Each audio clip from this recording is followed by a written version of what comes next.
Bienvenidos, soy René William Melara. Gracias por acompañarnos a través de la internet.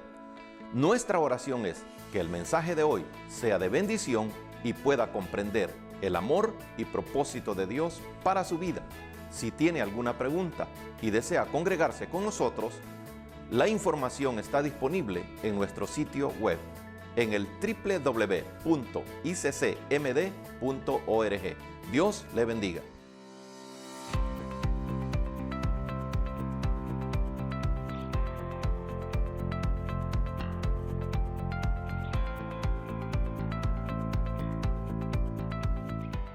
En esta mañana nosotros estamos dándole continuación a una serie que hemos comenzado y le hemos titulado Peleando con Eficacia, porque nos encontramos en una guerra espiritual.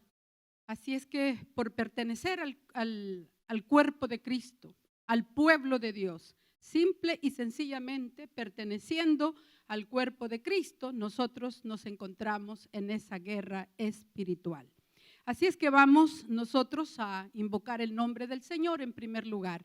Padre que estás en gloria, te damos gracias, Dios Todopoderoso, porque tú eres bueno, Señor, porque tu misericordia nos ha sostenido, porque tú eres nuestro escudo y nuestra fortaleza. Nuestro pronto auxilio eres tú en las tribulaciones, Señor, y nos has sostenido hasta el día de hoy. Nosotros podemos decir que hasta aquí nos has ayudado.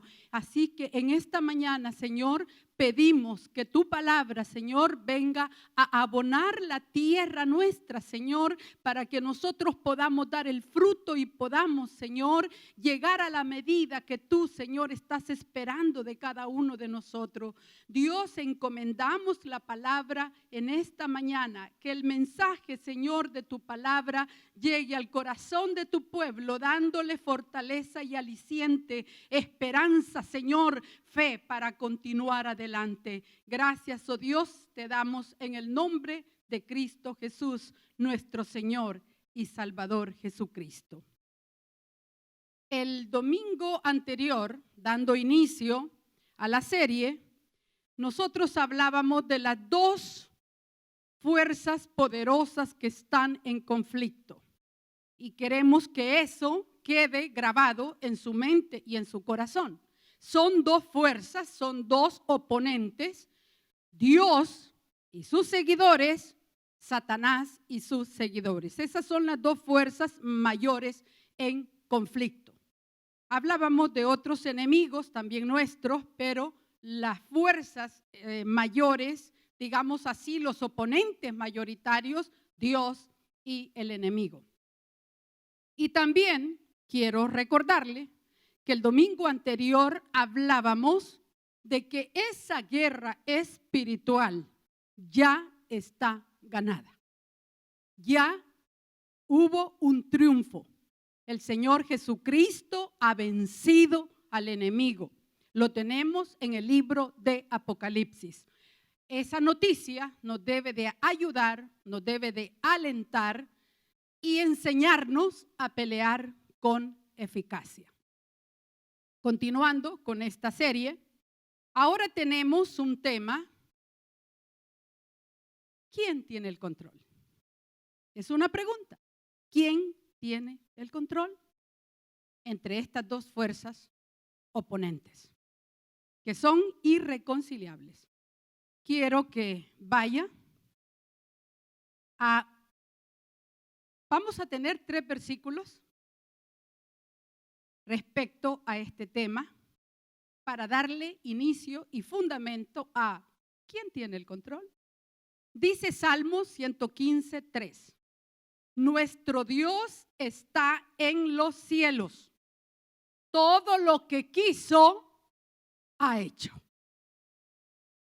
Salmos 135, 6 nos dice, todo lo que Jehová quiere, lo hace. Bendito Dios. Isaías 46, 10 nos dice que anuncio lo por venir desde el principio y desde la antigüedad lo que aún no era hecho, que digo, mi consejo permanecerá y haré todo lo que quiero. quiero que usted observe el tiempo en el que se encuentra el verbo principal en estos 3 versículos que hemos leído acerca de quién tiene el control. Dice que todo lo que quiso lo ha hecho. Dice que Jehová hace lo que quiere. Y dice que hará todo lo que quiera también. Tiempo pasado, presente y futuro. ¿Quién tiene el control? Bien, en esta mañana nosotros vamos a hablar acerca de la respuesta a esta pregunta. Porque la respuesta a esta pregunta es tan importante para nosotros entenderla. Todo lo que nosotros podamos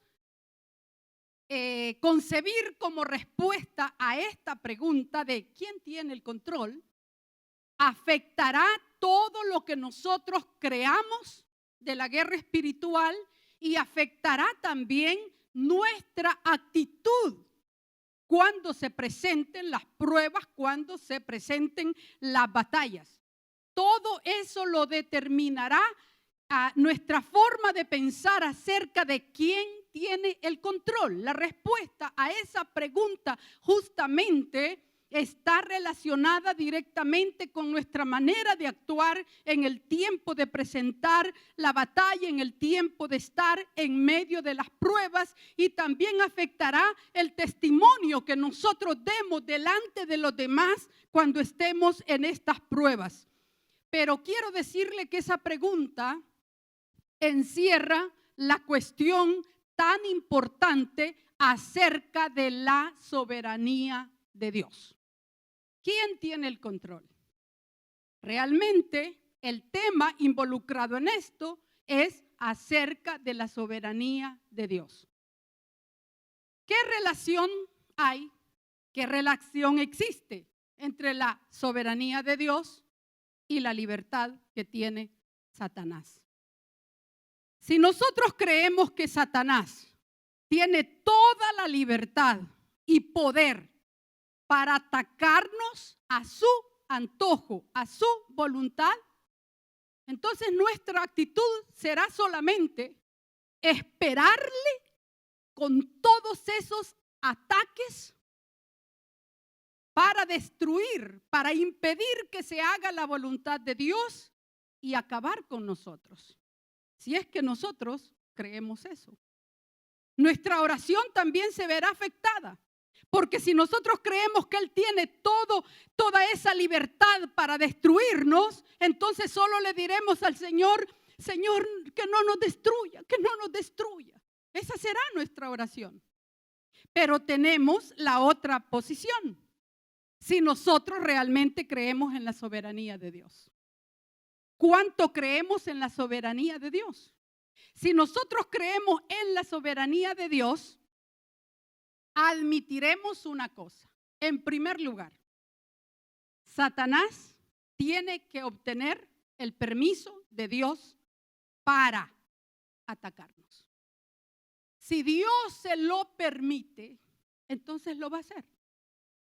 Y si Dios se lo permite, como cristianos y como personas que estamos en las manos de Dios, vamos a entender que Dios tiene un propósito mayor. Que Él tiene algo en mente mayor para esa batalla. Que no simplemente la está dejando por dejarla pasar. Entonces nuestra oración será diferente. Nuestra oración cambiará. Porque entonces nosotros vamos a decir, bien, Dios, tú me has permitido esta batalla. ¿Qué quieres que yo haga? Ayúdame a resistir, ayúdame a hacer lo que tú esperas de mí para que se muestre, oiga bien, no mi victoria, simple y sencillamente, sino la victoria de Cristo y sus propósitos en cada una de nuestras vidas. Porque esto de la guerra espiritual no se trata de que yo soy victorioso y que soy indestructible y que yo, no, se trata de que Dios tiene el control de todas las cosas y Él está persiguiendo propósitos mayores de lo que nosotros algunas veces nos imaginamos. nosotros podemos ver un ejemplo en la palabra del Señor, y yo sé que este ejemplo usted lo conoce tal vez muchísimo mejor que yo, porque en ningún otro lugar está plasmada tan claramente esto de la guerra espiritual, sino en la vida de Job. Voy a obviar ciertos pasajes ahí, pero quiero que vaya conmigo al versículo 12 del capítulo 1. Dice Job, capítulo 1, versículo 12. Dijo Jehová a Satanás: he aquí, todo lo que tiene está en tu mano. Solamente no pongas tu mano sobre él. Y salió Satanás de delante de Jehová. No vamos a hablar acerca de en qué lugar se dio esto, que cómo es que se vino a presentar entre los servidores de Dios. Todo eso no lo vamos a tocar. Lo que vamos a tocar es esto: Satanás no podía traspasar. Simple y sencillamente no podía traspasar. ¿Por qué? Porque Dios lo tenía cercado a Job. Dios había cercado a Job, había cercado a su familia y había cercado a sus bienes. Había un cerco, había como una barrera alrededor de Job, una barrera alrededor de sus hijos, una barrera alrededor de sus bienes. Eso está bien claro en este versículo 12 del capítulo 1. Y hay otra verdad en esto. Dice el versículo 11: pero extiende ahora tu mano y toca todo lo que tiene, y verás si no blasfema contra ti en tu misma presencia. No sé si lo habrá notado. Satanás está limitado. Llegó a Dios y le dijo, fíjese que este detalle es muy lindo. Ni siquiera le dijo, dame a Job para probarlo. No. Si usted se fija en el 11, pero extiende ahora tu mano, le dijo a Dios. O sea que él sabe perfectamente que la destrucción de alguien, Dios la puede efectuar en un momento. Satanás le pidió a Dios que Dios extendiera su mano y lo tocara. Ahí dice, pero extiende ahora tu mano. Satanás le está hablando a Dios. Y toca todo lo que tiene y verás si no blasfema contra ti en tu misma presencia. Entonces él está limitado. Él sabe que no puede hacerlo por sí mismo. Entonces, en ese momento lo que está haciendo el enemigo está reconociendo, Dios, tú eres el soberano. Eres el soberano sobre Job y eres el soberano sobre mí, porque yo no puedo hacer nada. Te pido que lo destruyas. En cambio, Dios le dijo, a ti te voy a dar permiso. Está limitado. Si nosotros llegáramos a concebir, hermanos, estas verdades en la mente y en el corazón, nuestras luchas cambiarían. Nuestras peleas espirituales serían diferentes. Dice el versículo 12 también. Todo lo que tiene, Dios le permite que atacara todo lo que Job tenía. Todo lo que Job tenía. Todo. Le dijo que atacara los bienes, le dijo que atacara a sus hijos. Pero aquí viene otra cosa también, siempre en el versículo 12. Dios le condiciona su ataque. Le podés tocar todo, le dijo. Su cuerpo también se lo podés tocar, pero su vida no se la vas a tocar. Entonces, hemos aprendido que Satanás no podía traspasar. Satanás está limitado. Dios permite que le ataque todo, pero Dios condiciona el ataque. En otras palabras, Dios es quien pone las reglas. En ambos encuentros de Satanás con Dios, nosotros podemos ver quién tiene el control. ¿quién tiene el control? Vemos nosotros la soberanía de Dios por un lado y la subordinación de Satanás en el otro extremo. Están los dos oponentes, pero uno es soberano sobre todo y el otro está condicionado, el otro está limitado, el otro está supuesto a actuar no conforme sus propias reglas, sino conforme las reglas de Dios. Dios tiene el control, porque a Dios le pertenece el trono. No hay nadie en el universo que pueda sentarse en el trono de Dios. La semana pasada veíamos cómo Satanás mismo, creyendo que por su hermosura y por su sabiduría y por la cercanía que tenía al trono, se podía sentar en ese trono. Nadie, absolutamente nadie puede ocupar el trono de Dios. Ese trono le pertenece a Dios. Y Él, solamente Él, tiene toda autoridad. La soberanía de Dios es absoluta. Lo quiera reconocer el hombre o no lo quiera reconocer. Pero el hombre pasa, el hombre tiene días finitos y en la eternidad entonces el hombre se dará cuenta. Aún los que no creen en Dios, dice un comentarista y lo dice muy sabiamente.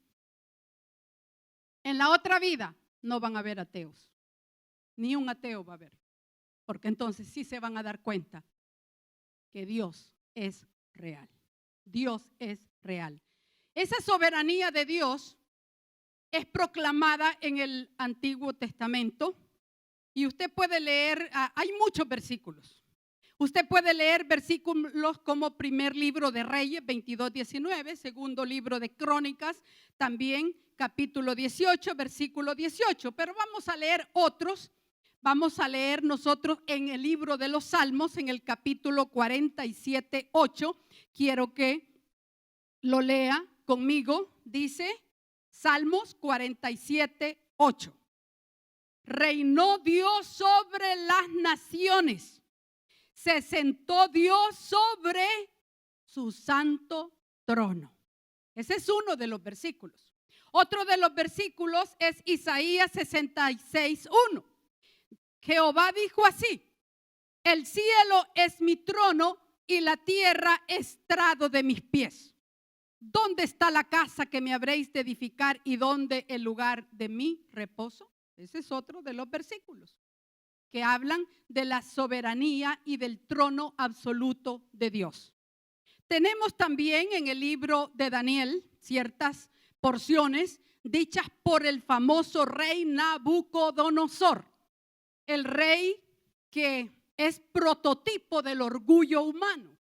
Sin embargo, este rey tuvo que aceptar quién era el que tenía el control. Vamos a Daniel capítulo 4. Vamos a leer palabras de este rey. Usted tal vez habrá oído acerca de Nabucodonosor y rápidamente le vamos a decir que Nabucodonosor se enorgulleció tanto creyendo que todo lo que había obtenido, la fama de su reino y el alcance de su reino lo había obtenido por su propio bien, pero él se equivocó y ya Dios se lo había dicho, que todo era por su mano, no por la mano de Nabucodonosor. Mire lo que dice Daniel 4 del 2 al 3. Conviene que yo declare las señales y milagros que el Dios Altísimo ha hecho conmigo. Cuán grandes son sus señales y cuán potentes sus maravillas. Su reino, reino sempiterno, y su señorío de generación en generación. Porque en el momento que Nabucodonosor no le dio la gloria a Dios para aceptar que todo su reino y la grandeza de él había sido dado por la mano de Dios, dice que cayó sobre él algo que ya se le había advertido también por la boca de Daniel.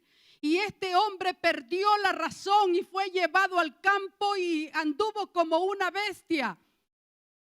Y le dijo: y no vas a volver a estar cuerdo hasta que reconozcas quién es el que gobierna, quién es el que manda. Entonces Nabucodonosor, al cabo del tiempo señalado por el Señor, entonces pudo darse cuenta.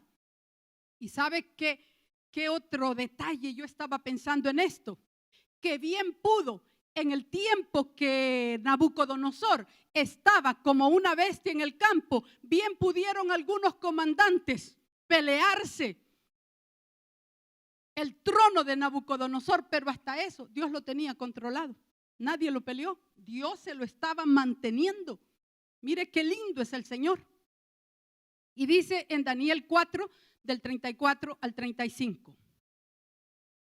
Mas al fin del tiempo yo, Nabucodonosor, alcé mis ojos al cielo y mi razón me fue devuelta y bendije al Altísimo y alabé y glorifiqué al que vive para siempre. ¿Y quién es el que vive para siempre? Jehová de los ejércitos, el Rey de la gloria. Y dice, cuyo dominio es sempiterno y su reino por todas las edades. Todos los habitantes de la tierra son considerados como nada y Él hace según su voluntad en el ejército del cielo y en los habitantes de la tierra, y no hay quien detenga su mano y le diga, ¿qué haces? No hay nadie. Lo que decíamos el domingo anterior, el hombre puede tener muchos adelantos. Y los buenos científicos respetan las leyes de la naturaleza que Dios ha establecido, pero jamás podrá legislar sobre todo el universo. Decíamos la semana anterior, nadie puede detener el movimiento de rotación de la Tierra y que está sobre un eje imaginario. Nadie lo puede detener, nadie puede detener el movimiento de traslación de la Tierra, pero ¿sabe qué? Los científicos de la NASA se dieron cuenta en cierta oportunidad con sus computadoras que había un desajuste de tiempo. Y uno de los presentes dijo, disculpen, pero yo en mi escuela bíblica dominical aprendí que en el tiempo de Josué oró a Dios y el sol se detuvo. Y asombrosamente, el tiempo que decía la Biblia era uno de los tiempos del desajuste que ellos habían encontrado. Y eso, se preparó un reporte en una de nuestras escuelas bíblicas de verano pasadas. Si usted gusta, puede decirle a una maestra que le preste ese material y ahí se encuentra ese reporte que la Iglesia Cristiana Canaán, por el Ministerio Resplandece, encontró y preparó. Pero quedaba el otro desajuste del tiempo. Y ese otro desajuste del tiempo, ¿cómo lo podían encontrar? Y les dijo, bueno, ahora que ya hablé, yo aquí estoy pues imaginándome la escena, ¿no? Y aquí ya que comencé a hablar, en el tiempo de sequía, dijo, la sombra del sol declinó, se retrasó. Fueron y encontraron que era exactamente el mismo desajuste de tiempo. ¿Quién tiene el control? Lo tiene el Señor nuestro Dios, alabado sea su nombre para siempre. Él sí pudo detener la tierra. Él pudo hacerlo. Claro que sí. Y si Él quiere darle un frenazo a la tierra, ahorita mismo se lo puede dar. Moriríamos todos, eso sí, si Él frena la tierra. Pero imagínense cuántos miles y miles y miles de personas han muerto con este frenazo de una peste. ¿Quién tiene el control? La soberanía de Dios es absoluta y está mostrada en el Antiguo Testamento muchas veces, de muchas maneras y en muchas ocasiones. Y usted dirá, bueno, pero ¿y qué en el Nuevo Testamento? La soberanía de Dios sigue estando establecida en el Nuevo Testamento. Vaya conmigo a Lucas capítulo 8, versículo 32.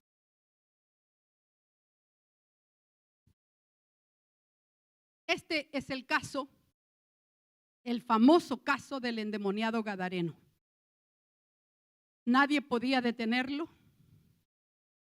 En uno de los evangelios dice que eran dos, pero fue uno el que se aprontó al Señor. Este hombre estaba realmente vivía como un animal, se golpeaba, se hería con las piedras. Él estaba endemoniado, fuera de sí. Y cuando el Señor Jesucristo se enfrenta con él, aquellos, no sé cuánto tiene una legión, se me ha olvidado, pero las legiones de demonios que tenían poseído a ese hombre, le hablaron a Jesús, reconociendo que Él es el Rey de la Gloria. Y le dice ahí, Lucas 8:32, había ahí un hato de muchos cerdos que pasían en el monte y le rogaron. ¿A quién le rogaron? A Jesús. Que los dejase entrar en los cerdos. Y Cristo les dio permiso. Mientras Cristo no daba el permiso, ellos no lo podían hacer. Entonces vinieron y se fueron a los cerdos, y los cerdos, pues lastimosamente todos murieron, se despeñaron, no soportaron aquella posesión maligna y se despeñaron y murieron. Ese es uno de los casos. Vamos a ver también en primera carta de Corintios, capítulo 5, versículo 5. Estos son ejemplos de la soberanía del Señor, ejemplificada en el Nuevo Testamento. En primera de Corintios 5:5 nosotros tenemos el caso de un hombre que cometió una inmoralidad. Y toda la iglesia se daba cuenta y no hacían nada. Es más, creían que pues no era nada aquello. Y Pablo, escribiéndole a los corintios, le dice: el tal sea entregado a Satanás para destrucción de la carne, a fin de que el espíritu sea salvo en el día del Señor Jesús. Ahí tenemos. El tal sea entregado a Satanás. Mientras no hubiera una autoridad espiritual que lo entregara, Satanás no iba a poder hacerle nada. Claro, el fin que podía destruir su cuerpo, pero que su alma se salvara. Eso sí, ¿verdad? Pero ahí vemos otro ejemplo de autoridad, de soberanía, de total control del Señor en la situación. Tenemos otro ejemplo en la primera carta del apóstol Pablo a Timoteo, en el capítulo 1, versículo 20. Hubo unos que abandonaron la fe y además de eso blasfemaron. Y dice Pablo, de los cuales son Himeneo y Alejandro, a quienes, oiga Pablo lo que dice, entregué a Satanás para que aprendan a no blasfemar. O sea, Pablo lo hizo en el nombre de Jesús y los entregó. Satanás tampoco podía hacerles nada mientras no fueran entregados a él. ¿Quién tiene el control? Y tenemos también en Apocalipsis capítulo 13, versículo 7. Y se le permitió hacer guerra contra los santos y vencerlos. También se le dio autoridad sobre toda tribu, pueblo, lengua y nación. En este versículo, a la bestia se le da permiso para que le haga guerra a los santos. Esto sucede durante la gran tribulación. Entendemos que la iglesia de Cristo no va a estar, pero van a haber unos hermanos, digámoslo así, ¿verdad? Que en este tiempo, cuando se den cuenta de todo, no van a doblegar sus rodillas al enemigo. Entonces se les permite hacer guerra contra los santos y vencerlos, dice todavía la palabra. Pero esto de vencerlos no se debe de tomar en vencerlos completamente en cuanto a su fe, porque por su fe es que se ponen en esa situación. Realmente estos los pueden matar, quiere decir, físicamente, que los van a aniquilar físicamente, y el diablo va a pensar que ha desaparecido todo lo que se llama iglesia de la tierra, pero está equivocado, porque la fe de ellos, aunque mueran durante la tribulación, la fe de ellos los lleva a estar con el Señor. Entonces, aquí vemos nosotros ejemplos que la soberanía de Dios sigue siendo establecida. ¿Se recuerda usted las 10 crueles persecuciones que hubieron después de Cristo hacia todos los cristianos? Todos aquellos que morían en las arenas, devorados por las fieras salvajes, todos aquellos que el emperador ponía en sus jardines como lámparas vivientes, muriendo incinerados ahí. Aparentemente ahí el cristianismo estaba perdiendo, pero contrario a eso, el cristianismo se ha expandido durante todos estos siglos y sigue expandiéndose todavía. Sigue cubriendo la tierra porque Jehová es el que gobierna sobre los cielos, sobre la tierra, y Jesucristo es el Señor nuestro. Sigue así. Esto continúa así. Pero vamos a ir a otro caso en donde está la soberanía de Dios. Lucas capítulo 22, versículo 31 y 32. Todo esto, hermanos, amigos, si están escuchándonos, si están sintonizándonos, es para que comprendamos y tengamos en mente y en corazón que el Señor nuestro Dios reina y que la guerra está decidida. Ahora estamos librando batallas, pero la guerra ya está decidida en Apocalipsis. Leemos entonces Lucas capítulo 22, versículos 31 y 32 que nos dice: dijo también el Señor: Simón, Simón, he aquí Satanás os ha pedido para zarandearos como a trigo, pero yo he rogado por ti, que tu fe no falte. Y tú, una vez vuelto, confirma a tus hermanos. Satanás no pudo tocar a Pedro sin el permiso de Jesús. Le dijo: préstamelo. Ya tú verás. Pero Jesús se lo advirtió también. Y miren, hermanos, nunca va a venir una prueba así solo por venir. Dios nos prepara antes. Dios nos avisa muchas veces antes. Lo único que algunas veces no logramos percibir la profundidad y lo perjudicial de esa prueba, de ese ataque. Y va Satanás y le dice: préstame a Pedro. Y usted sabe la historia. Muchos hablan bastante mal de Pedro, pero yo no me atrevería. Tal vez he fallado más que el apóstol Pedro.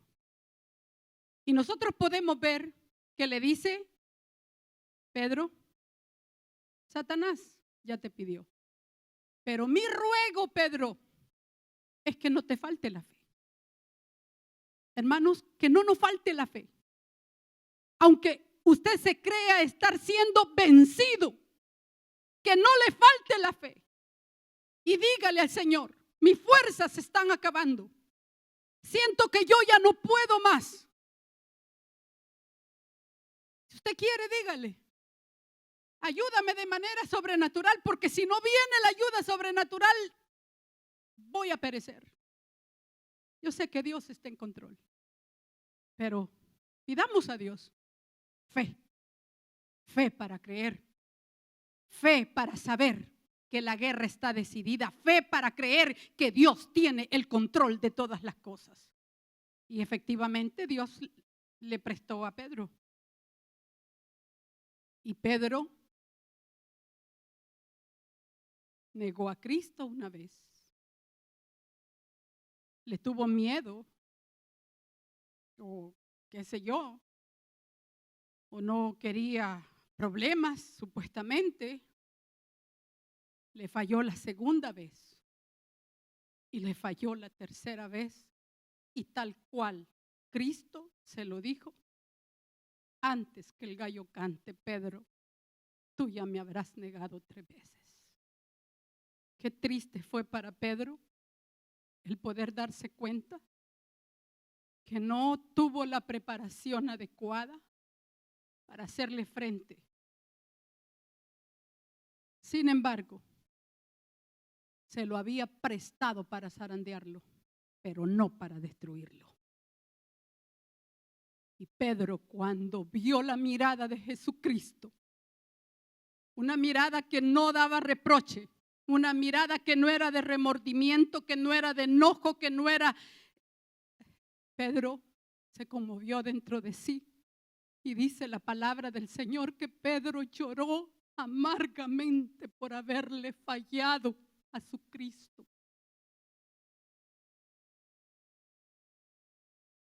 Y aquí entramos a las implicaciones de un Dios soberano, porque Dios tiene un mayor propósito en la guerra espiritual que simplemente hacerte sentir bien o hacerte sentir mal.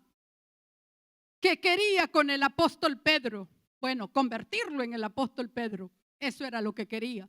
A Cefas, al simple Cefas, aquel pescador que estuvo en un momento dispuesto a sacar la espada para defender al Señor Jesucristo, no pudo cuando vino el momento.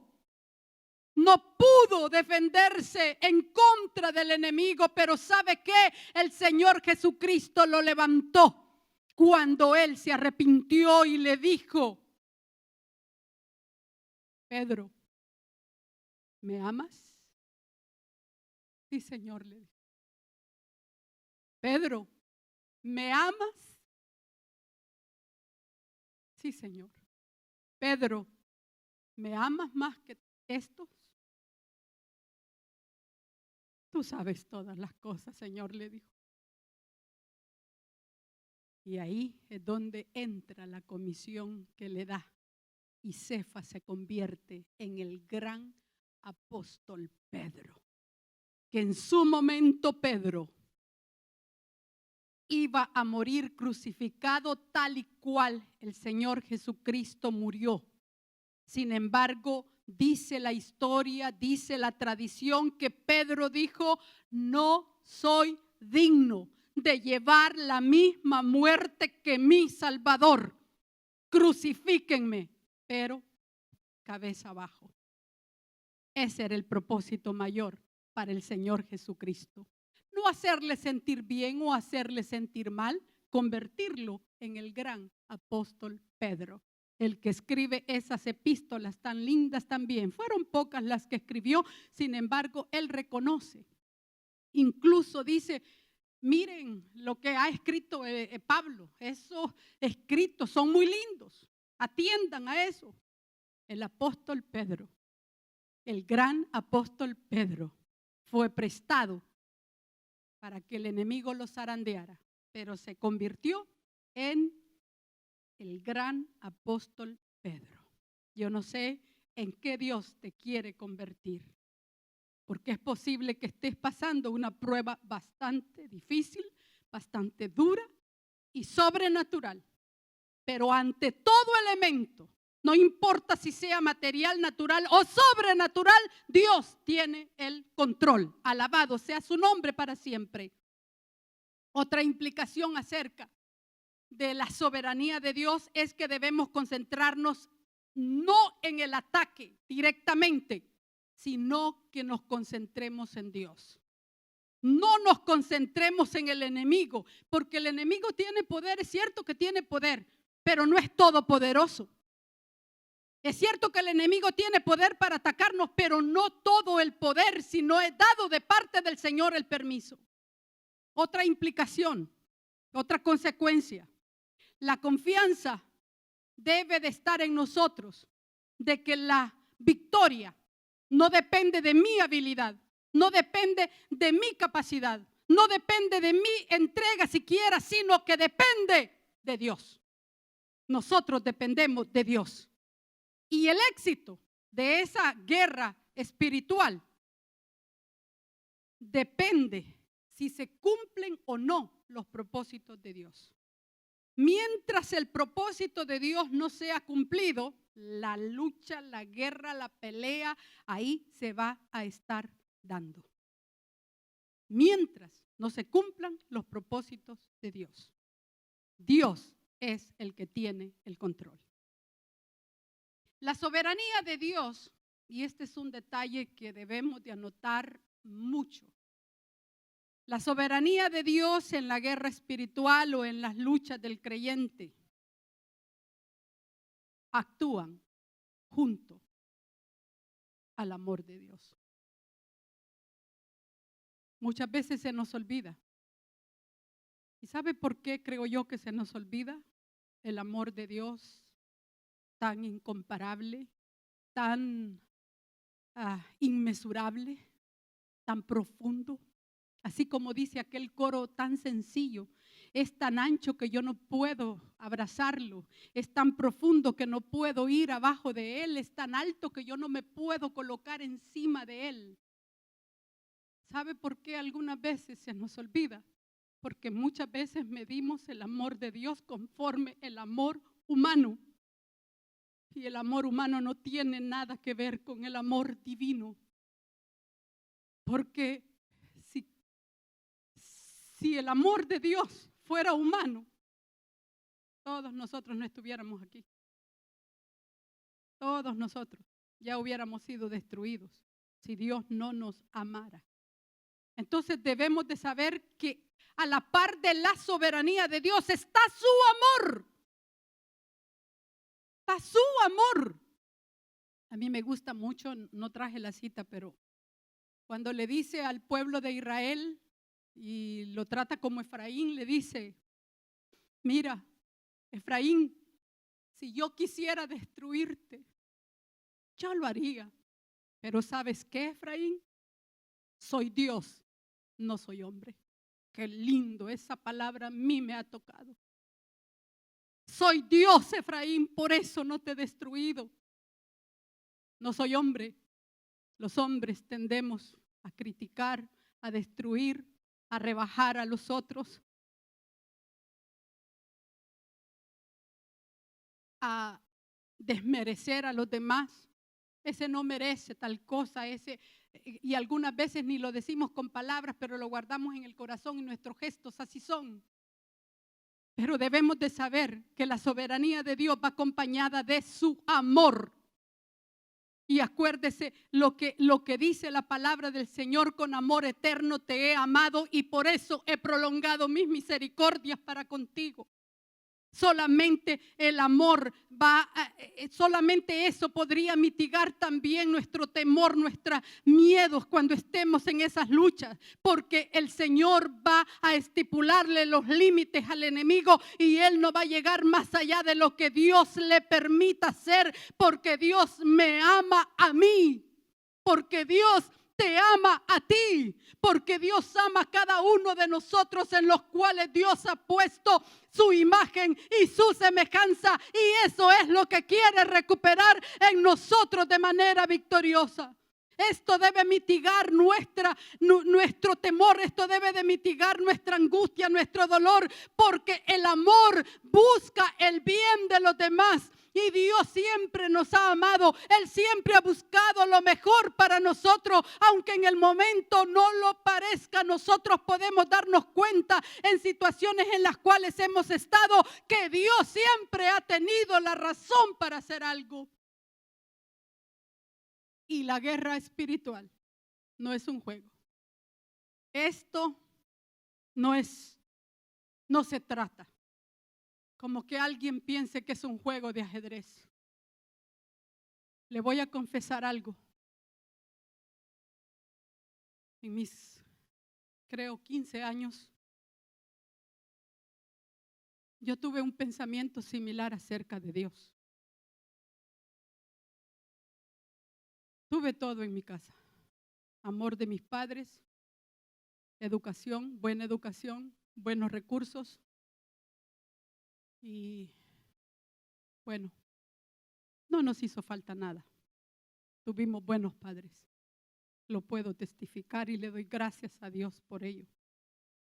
Pero hubo un momento en que el vacío de mi corazón era tanto y amargura también. Y sabía por qué. Porque todo lo teníamos.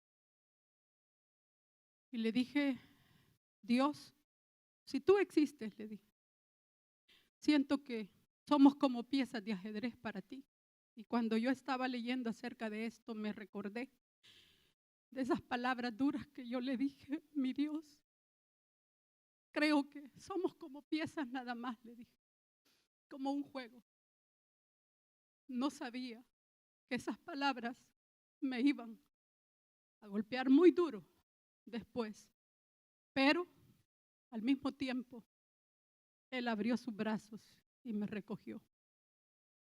Si a esa edad hubiera venido, pues, ¿verdad? Tal vez me hubiera economizado unos dolores de cabeza mayores, pero como de entre 15 y 16, le estoy hablando de una adolescente, cuando uno todavía la mente y toda la cosa no se puede asentar bien, pero le doy la honra y la gloria al Dios de los cielos, que después de que mi padre fue llevado al reino celestial, vino mi Padre amado y me recogió entre sus brazos.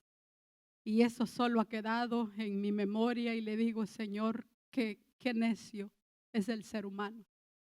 Qué necios somos, hermanos. Algunas veces Dios nos ha dado tanta inteligencia, pero de tanta inteligencia que tenemos, se nos olvida que hay una inteligencia superior que nos hizo, que nos formó a su imagen y a su semejanza.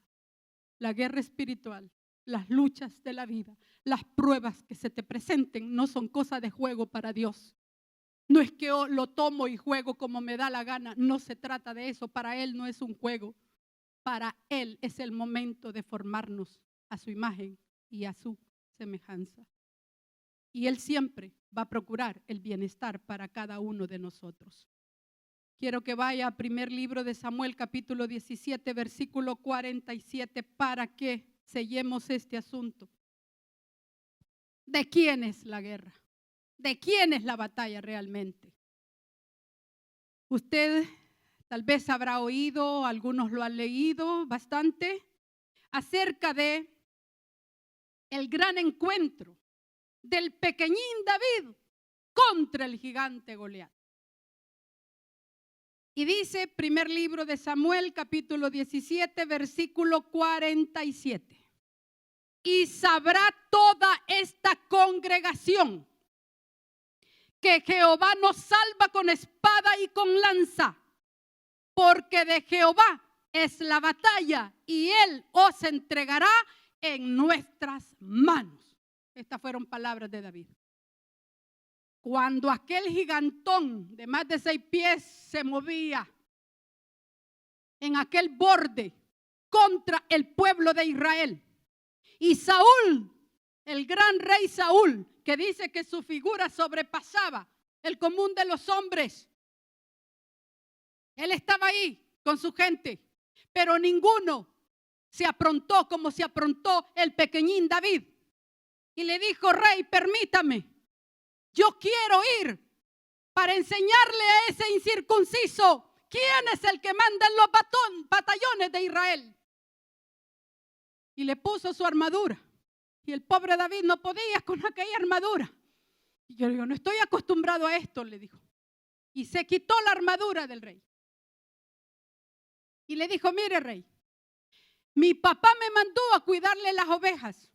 Y cuando yo le estaba cuidando las ovejas, resulta que cuando llegaba el oso o llegaba el león y me quería arrebatar alguna, yo iba detrás de aquella fiera y le daba hasta que soltaba aquella oveja o aquel cordero. Déjeme ir. Y así fue como el rey Saúl le permite al hijo de Isaí, al pequeñín David, que creo que por la descripción hasta, porque era de buen parecer, tal vez hasta muy delicadito se podía ver, pero estaba la fuerza de Dios en él. Y dice que solo agarró 5 piedrecitas de aquel arroyo, quizás de las más lisitas, redonditas, y las puso en su zurrón. Y a la 1, a las 2, a las 3, a las 4, a la 5ª piedra cayó. No. Tomó la primera piedra. Y dice la palabra del Señor que vino David. Mire, nosotros algunas veces no nos damos cuenta porque no somos científicos. Pero en cuanto a lanzar algo, un objeto, se ponen en movimiento leyes de física que nosotros ni se nos vienen a la mente. La velocidad es la que se me viene a la mente, es la que pues uno estudia en los años de primaria. Pero ahí vienen otras leyes de la inercia, la velocidad, yo qué sé. ¿Y cómo es que esa piedrecita, oiga bien, que tiró David, justa y precisamente le va a dar en el centro de la frente? La velocidad que agarró esa piedrecita y el impacto con que le dio a ese grandulón, lo tiró. No vino por la otra, en la primera cayó. ¿Y quién dirigió esa piedra? ¿Usted cree que? No. Si ahí estaba Dios controlando esa batalla. Y aquel grandulón cayó y dijo David, bueno, con la misma espada de este para que no se levante, vea, plas. Y del pueblo de Dios es la victoria. Alabado sea su nombre para siempre. Nosotros podemos decir, si eso fue en el antiguo tiempo y esto, vaya a leer las guerras que tiene el pueblo de Israel todavía, a ver si Dios no se mueve todavía en medio de ellos. En la guerra del 67, en la guerra del 73, Dios ha hecho grandes milagros. Y con nosotros el asunto es espiritual y Dios está haciendo grandes milagros y hará grandes milagros en tus luchas y en mis luchas, porque Dios es el que tiene la batalla. De Dios es la batalla. Hay un versículo que dice en el Salmo 46:10, estad quietos y conoced que yo soy Dios.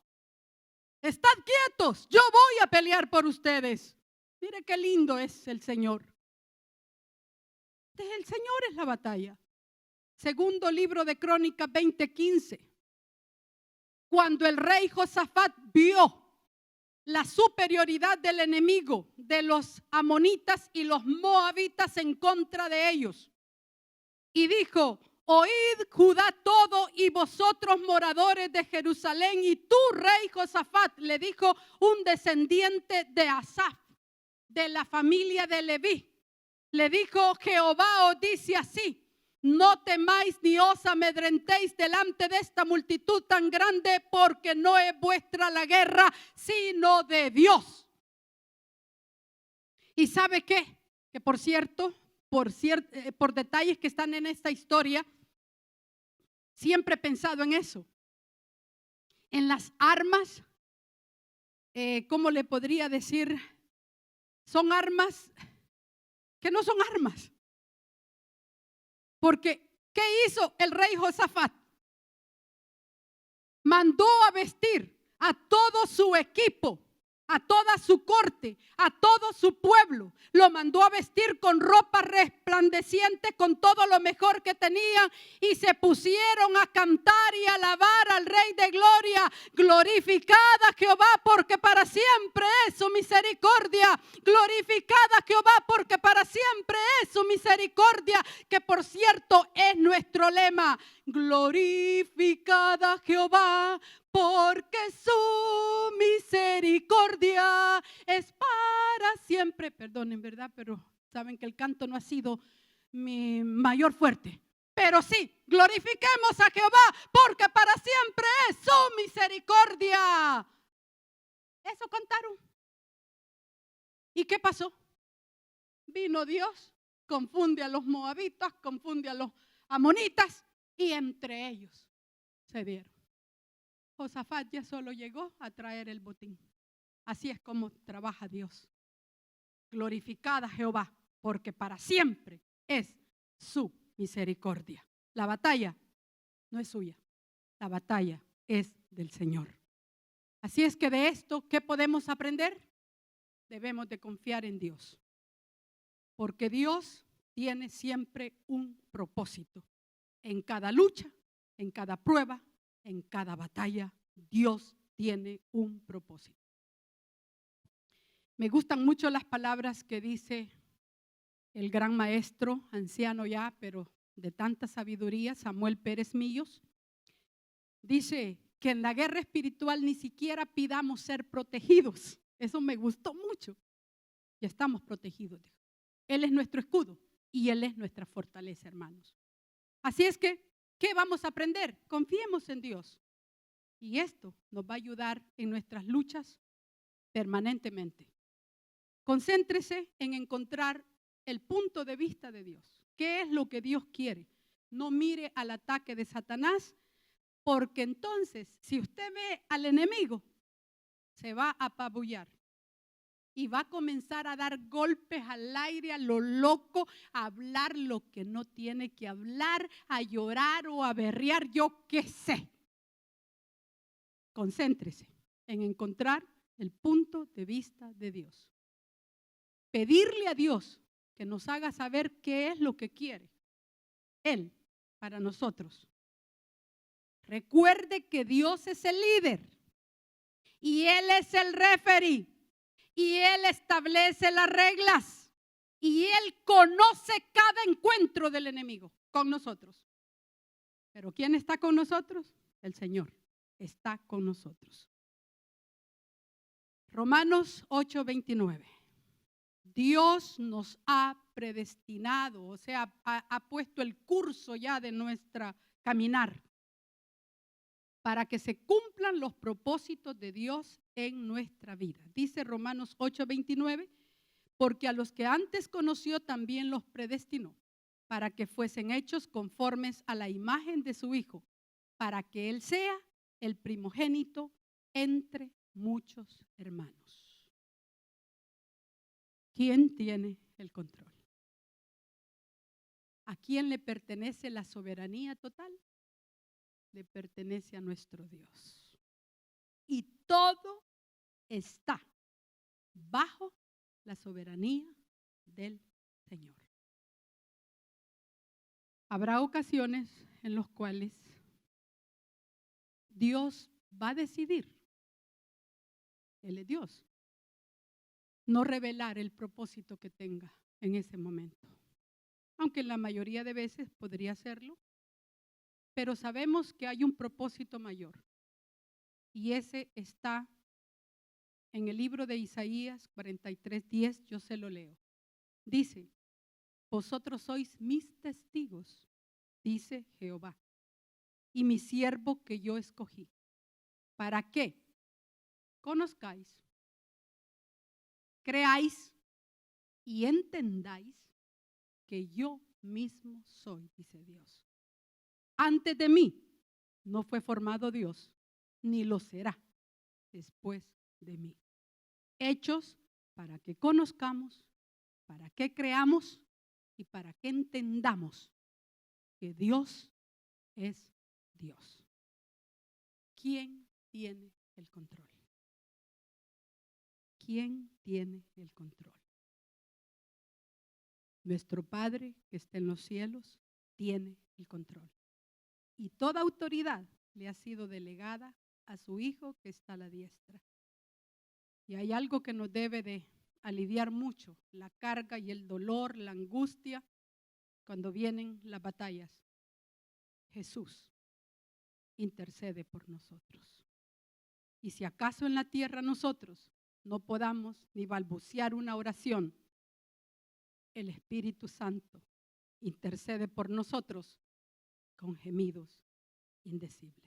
Confiamos que el mensaje de hoy haya sido de bendición para su vida.